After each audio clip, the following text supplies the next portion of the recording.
Hello students, बेटा हम लोग फिजिक्स में हमारा जो चैप्टर चल रहा था गॉस की प्रमेय, उसका पिछला वीडियो आप लोगों ने देखा होगा। मैं उम्मीद करता हूँ कि वह वीडियो आपको अच्छे से समझ में आया होगा। आज हम लोग फिजिक्स में ही गॉस की प्रमेय वाला जो चैप्टर है उसमें एक नया टॉपिक पढ़ने जा रहे हैं। अनंत लंबाई के ऋजुरेखीय चालक के द्वारा समीप स्थित किसी बिंदु पर उत्पन्न वैद्युत क्षेत्र की तीव्रता। क्लियर है बेटा? हमारा ये टॉपिक बेटा बहुत इंपॉर्टेंट टॉपिक है, ध्यान देना इस पर। टॉपिक है अनंत लंबाई के ऋजुरेखीय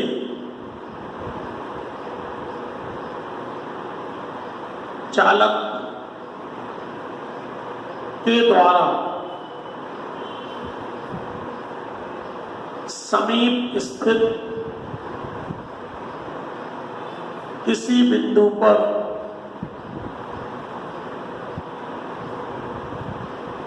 उत्पन्न वैद्युत क्षेत्र की तीव्रता ज्ञात करना। वैद्युत क्षेत्र की तीव्रता ज्ञात करना। ध्यान देना बेटा, क्या है हमारा टॉपिक? अनंत लंबाई के किसी ऋजुरेखीय चालक के द्वारा समीप स्थित किसी बिंदु पर उत्पन्न वैद्युत क्षेत्र की तीव्रता की गणना करना। ये बेटा हमारा क्या है? टॉपिक है। क्लियर? ध्यान देना जरा। माना कि एक अनंत लंबाई का ऋजुरेखीय चालक तार है। ये है मान लो चालक तार, और ये भैया अनंत लंबाई का है। माना कि अनंत लंबाई का एक ऋजुरेखीय क्या है? चालक तार है, जो कि एक समान रूप से आवेशित है। जो कि एक समान रूप से क्या है? आवेशित है। ठीक है? माना कि हमने चालक पर एक समान रूप से क्या है? धनावेश है। चालक के समीप स्मॉल r मीटर की दूरी पर सपोज करो कि एक बिंदु P है। ठीक है? चालक के समीप स्मॉल r मीटर की दूरी पर सपोज करो कि एक बिंदु क्या है बेटा? P है। हमें इस बिंदु P पर उत्पन्न हुए वैद्युत क्षेत्र की तीव्रता की गणना करनी है। हमें इस बिंदु P पर उत्पन्न हुए वैद्युत क्षेत्र की तीव्रता की क्या करनी है? गणना करनी है। ऐसा करने के लिए हम लोग क्या कर रहे हैं? ऐसा करने के लिए हमने सबसे पहले बिंदु P से होकर जाता हुआ स्मॉल r मीटर त्रिज्या एक बेलनाकार पृष्ठ खींचा। यह ध्यान देना। ऐसा करने के लिए हमने सबसे पहले बेटा बिंदु P से होकर जाता हुआ स्मॉल r मीटर त्रिज्या का एक क्या किया? बेलनाकार पृष्ठ खींच लिया। लो, ये है हमारा एक बेलनाकार पृष्ठ। ये अपन ने यहां पे खींच लिया। ध्यान देना, मैंने क्या कहा? हमने आपसे बोला कि अनंत लंबाई का एक समान रूप से आवेशित धन आवेशित चालक तार है। चालक तार के समीप स्मॉल r मीटर की दूरी पर एक बिंदु P है जिस पर हमें उत्पन्न हुए वैद्युत क्षेत्र की तीव्रता की गणना करनी है। ऐसा करने के लिए हमने क्या किया, बिंदु P से होकर जाता हुआ स्मॉल r मीटर त्रिज्या का एक बेलनाकार पृष्ठ खींचा बेटा, बेलनाकार पृष्ठ, क्लियर है, जो कि चारों तरफ से क्या है, बंद है, जो कि चारों तरफ से क्या है, बंद है। इस तरीके से भी बंद रहेगा और ऊपर से भी और नीचे से भी क्या रहेगा, बंद रहेगा, जो कि चारों तरफ से क्या है, बंद है। अगर बेटा ये पृष्ठ चारों तरफ से बंद है तो ये पृष्ठ आपका गॉसियन पृष्ठ के तुल्य होगा। अगर यह पृष्ठ चारों तरफ से बंद है तो बेटा ये पृष्ठ आपका गॉसियन पृष्ठ के क्या होगा, तुल्य होगा। क्लियर है। अब इस बेलनाकार पृष्ठ की दो प्रकार की सतह हम मान के चल रहे हैं बेटा, दो प्रकार की सतह। एक तो इसकी ये वाली सतह, ये इसकी हम बोल रहे हैं वृत्तीय सतह है। ये वाली कौन सी सतह है, वृत्तीय सतह, ठीक है। अच्छा, दूसरी बेटा देखो, एक तो ये वृत्तीय सतह हो गई, एक ये ऊपर से ढक्कन लगेगा तो ये समतल वृत्ताकार सतह हो गई। समतल है लेकिन वृत्ताकार है। ऐसे ये ढक्कन नीचे से लगेगा तो ये हो गई ऊपर की समतल वृत्ताकार सतह, समतल वृत्ताकार सतह, समतल वृत्ताकार सतह, ठीक है। इसकी दो प्रकार की सतह है। हम सबसे पहले बेटा आपसे बात कर रहे हैं वृत्तीय सतह की। कौन सतह की, वृत्तीय सतह की।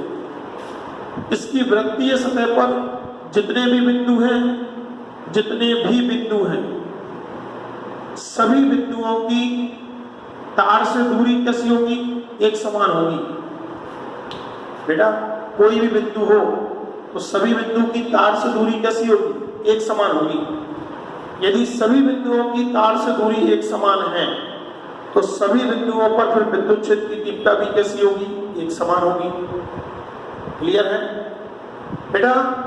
अगर हम किसी भी बिंदु पर आपसे वैद्युत क्षेत्र की दिशा पूछें, किसी भी बिंदु पर अगर हम आपसे वैद्युत क्षेत्र की क्या पूछें, दिशा, तो धन आवेशित तार है, धन आवेशित तार के द्वारा समीप स्थित किसी भी बिंदु पर उत्पन्न हुए वैद्युत क्षेत्र की दिशा हमेशा कहाँ होगी, दूर की ओर होगी।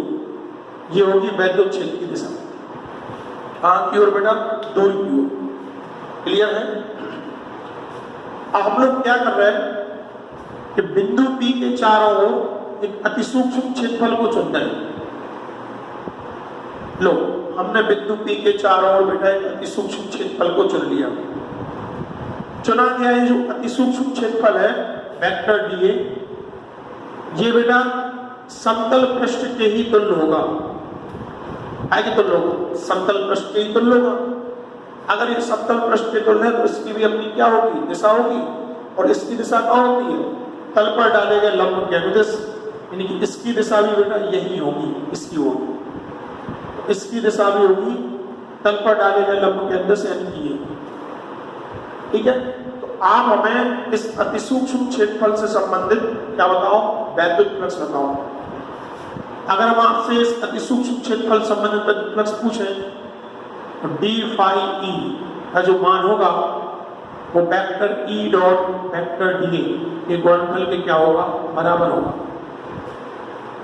क्लियर।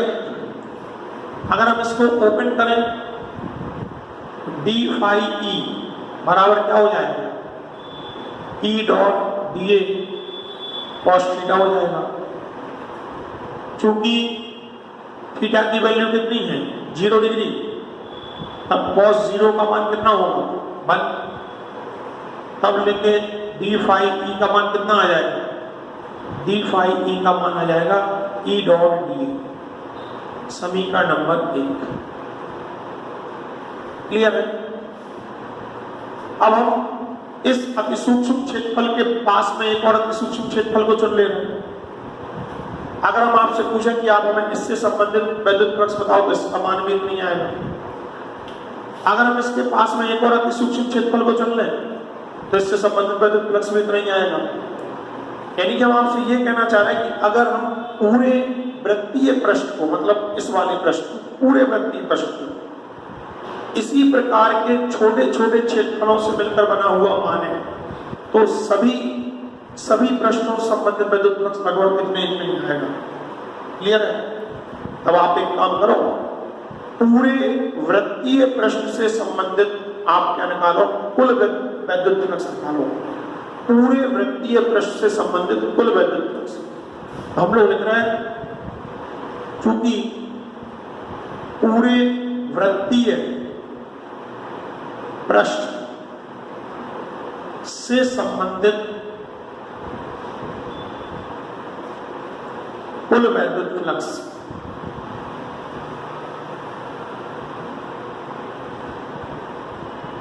ठीक है, फाई ई बराबर पृष्ठ समाकलन डी फाई ई ये लगेगा भैया। डी फाई ई का मान क्या है, इसको अगर हम ऐसे लिखना चाहें तो ऐसे भी लिख सकते हैं, फाई ई वृत्तीय कर दो, है ना, बराबर होगा पृष्ठ समाकलन डी फाई ई, और लगा के लिखे फाई ई वृत्तीय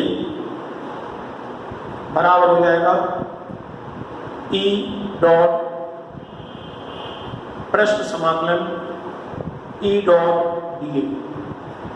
सही है? देखो बेटा, हर बिंदु पे विद्युत क्षेत्र की तीव्रता कैसी है, एक समान।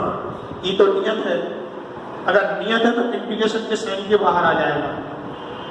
फाई ई वृत्तीय बराबर ई इंटीग्रेशन के साइन के बाहर आ गया, पृष्ठ समाकलन डी हो जाएगा। ठीक है? आपको पता होना चाहिए कि बेलन के पूरे वृत्तीय पृष्ठ का क्षेत्रफल कितना होता है। बेलन के पूरे वृत्तीय पृष्ठ का क्षेत्रफल होगा 2 पाई आर एल। यदि हम ये मान लें कि हमारे बेलन की लंबाई कितनी है, हमारे बेलन की लंबाई है एल। यदि हमारे बेलन की लंबाई एल है तो बेलन के संपूर्ण वृत्तीय पृष्ठ का क्षेत्रफल कितना है, 2 पाई आर एल आएगा। पृष्ठ समाकलन ये की जो वैल्यू होगी बेटा वो 2 पाई आर इंटू एल के बराबर होगी। क्लियर है? जहां आर क्या है, त्रिज्या, एल क्या है, बेलन की लंबाई। तो इसकी वैल्यू उठा के अगर हम यहां रखें तो फाई ई वृत्तीय बराबर हो जाएगा ई इंटू 2 पाई आर एल समीकरण नंबर 1। क्लियर है बेटा?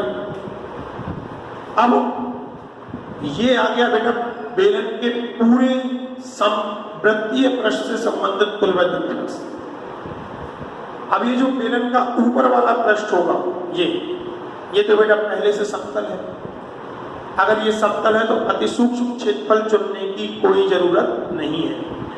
हम ये अति सूक्ष्म क्षेत्रफल क्यों चुनते हैं? हम ये अति सूक्ष्म क्षेत्रफल इसलिए चुनते हैं क्योंकि चुना गया अति सूक्ष्म छोटे से छोटा पृष्ठ समतल पृष्ठ के तुल्य होगा। तो यहाँ पे चूंकि ये पृष्ठ पहले से ही समतल है तो यहाँ अति सूक्ष्म क्षेत्रफल चुनने की जरूरत नहीं है।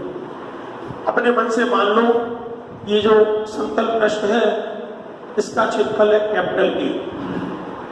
समतल पृष्ठ का क्षेत्रफल क्या है, कैपिटल ए। इस पे हमने अपने मन से एक बिंदु मान लिया Q। ठीक, जल्दी बोलो, इस बिंदु Q पर वैद्युत क्षेत्र की दिशा कहाँ होगी भैया? प्रत्येक बिंदु पर वैद्युत क्षेत्र की दिशा दूर की ओर होती है, तो इस बिंदु पर वैद्युत क्षेत्र की दिशा कहाँ होगी, दूर की ओर। अगर हम इस बिंदु पर लंब डालें तो इस बिंदु पर डाले गए लंब की दिशा कहाँ होगी, ऊपर की ओर। डाले गए लंब की दिशा होगी एन ये, और वैद्युत क्षेत्र की तीव्रता की दिशा होगी ये। ठीक है? अब हम आपसे पूछ रहे हैं कि आप हमें बेलन के पहले, ये पहला समतल पृष्ठ हो गया 1 नंबर, ये दूसरा समतल पृष्ठ हो गया 2 नंबर। ठीक है? तो हम आपसे पूछ रहे हैं कि आप हमें बेलन के बेलन की पहले समतल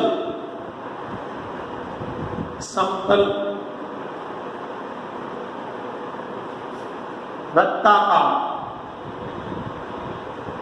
पृष्ठ, समतल वृत्ताकार पृष्ठ से संबंधित वैद्युत फ्लक्स बताओ। क्लियर? तो फाई ई, एक काम करें,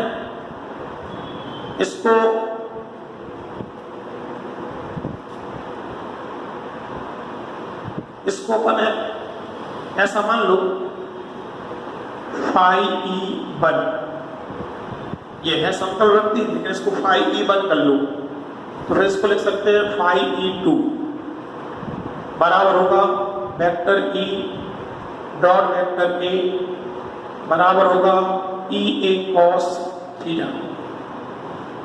चूंकि हमें पता है कि थीटा की वैल्यू कितनी है 90 डिग्री, तब बोलो cos 90 का मान कितना होगा 0, तो फाई ई टू बराबर कितना हो जाएगा 0 हो जाएगा। समीकरण नंबर 2। इसी प्रकार बेटा अगर हम बेलन के दूसरे समतल वृत्तीय पृष्ठ या वृत्ताकार पृष्ठ से संबंधित वैद्युत फ्लक्स निकालें, उसका मान भी इतनी आएगा, तो उसको आप लिख सकते हो phi E 3 equal to 0, equation number 3। ठीक है? तब हम आपसे पूछे, तब पूरे गॉसियन पृष्ठ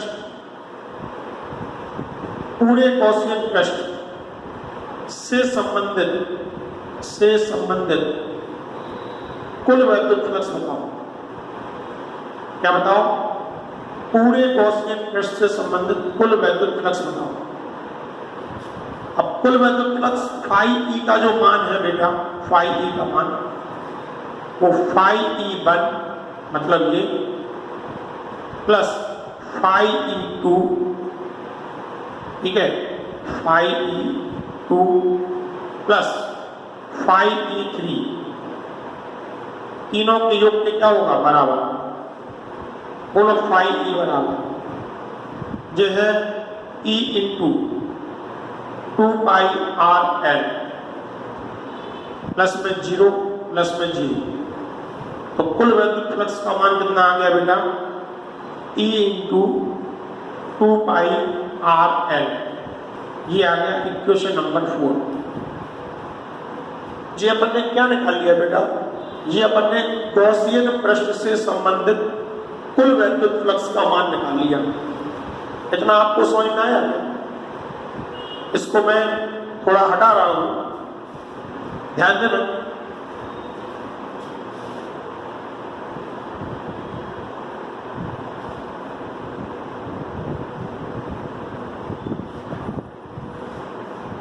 आपको ये पता होना चाहिए गॉस की प्रमेय के अनुसार कुल वैद्युत फ्लक्स का जो मान होता है वह उस गॉसियन पृष्ठ के द्वारा घेरे गए आवेश के 1/ε0 होने के क्या होता है बराबर होता है। पढ़ाया है क्या मैंने? गॉस की प्रमेय के अनुसार कुल वैद्युत फ्लक्स का मान गॉसियन पृष्ठ द्वारा घेरे गए आवेश के 1/ε0 होने के बराबर होता है। चूंकि जो कुल वैद्युत फ्लक्स है फाई ई, उसका मान Q/ε0 होने के क्या होता है बराबर, जहां Q क्या है घेरा गया आवेश।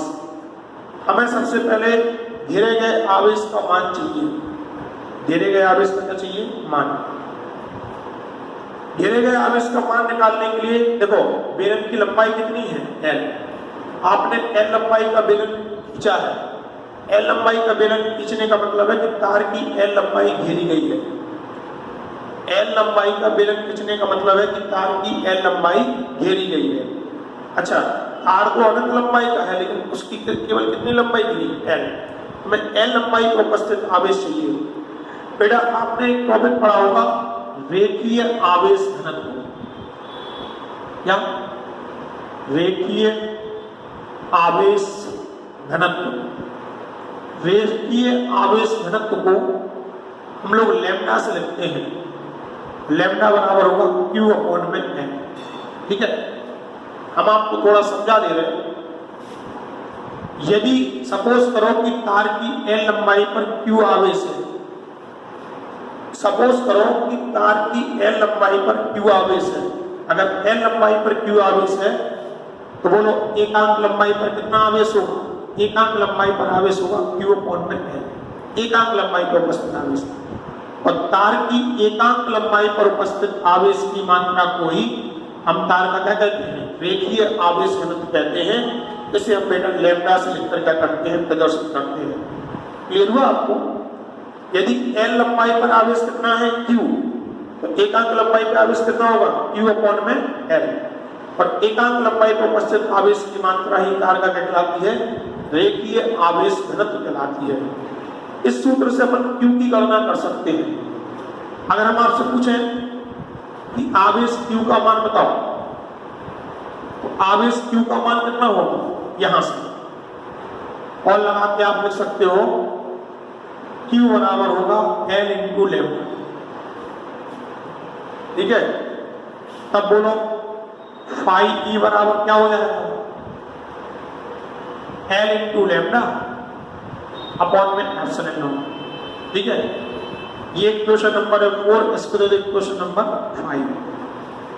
ठीक, अब ये भी कुल वैद्युत फ्लक्स का सूत्र है, ये भी कुल वैद्युत फ्लक्स का सूत्र है, दोनों को इक्वल कर दो। समीकरण 4/5 से बोलो बेटा, लैम्डा इंटू L अपॉन में एप्सिलॉन नॉट बराबर हो जाएगा E इंटू 2 पाई RL। अब यहां L से L कट कर दो और लगा के अगर हम E की वैल्यू पूछें, लैम्डा अपॉन में 2 पाई R इंटू एप्सिलॉन नॉट, ये आ जाएगा अनंत लंबाई के ऋजु रेखीय चालक तार के द्वारा समीप स्थित किसी बिंदु पर उत्पन्न हुए वैद्युत क्षेत्र की तीव्रता का सूत्र। क्लियर है क्या? इसमें E क्या है? उत्पन्न हुई वैद्युत क्षेत्र की तीव्रता बेटा। लैम्डा क्या है? तार का रेखीय आवेश घनत्व। तार का रेखीय आवेश घनत्व 2 पाई कांस्टेंट वैल्यू है। R क्या है? तार से उस बिंदु तक की दूरी जिस पर आप विद्युत क्षेत्र की तीव्रता को निकाल रहे हो। एप्सिलॉन नॉट क्या है? निर्वात की विद्युत क्षमता है। अगर हम इस समीकरण का वेक्टर फॉर्म लिखें, वेक्टर फॉर्म, तो इसको वेक्टर फॉर्म में ऐसे लिखेंगे, वेक्टर E इक्वल टू, जो हो जाएगा बेटा लैम्डा अपॉन में 2 पाई R into epsilon not into में N है। ठीक है, देखो इसमें 2 पाई तो एक संख्या है, रेखीय आवेश घनत्व अदिश राशि है, दूरी R भी अदिश राशि है। यहां पे अपन ने केवल n कैप लगा दिया। n कैप एकांक वेक्टर है। क्या है? एकांक वेक्टर। ये वैद्युत क्षेत्र की दिशा को क्या करेगा? प्रदर्शित करेगा। क्लियर? तो इसका वेक्टर स्वरूप हो जाएगा और ये आपका है अनंत लंबाई के ऋजु रेखीय चालक तार द्वारा उत्पन्न हुए वैद्युत क्षेत्र की तीव्रता का सूत्र। आपको क्लियर हुआ क्या बेटा? ये टॉपिक हमारे सिलेबस में है और बहुत ही अच्छा टॉपिक है। आप लोग इसको क्लियर करना, इसको लगा के देखना, अपने नोट्स पे इसको जरूर करके देखना। अगर आपको ये क्लियर नहीं होता है तो आप मुझे बताना, मैं आपको दूसरे तरीके से और अच्छे मेथड से कर दूंगा, समझा दूंगा। क्लियर है क्या? ओके।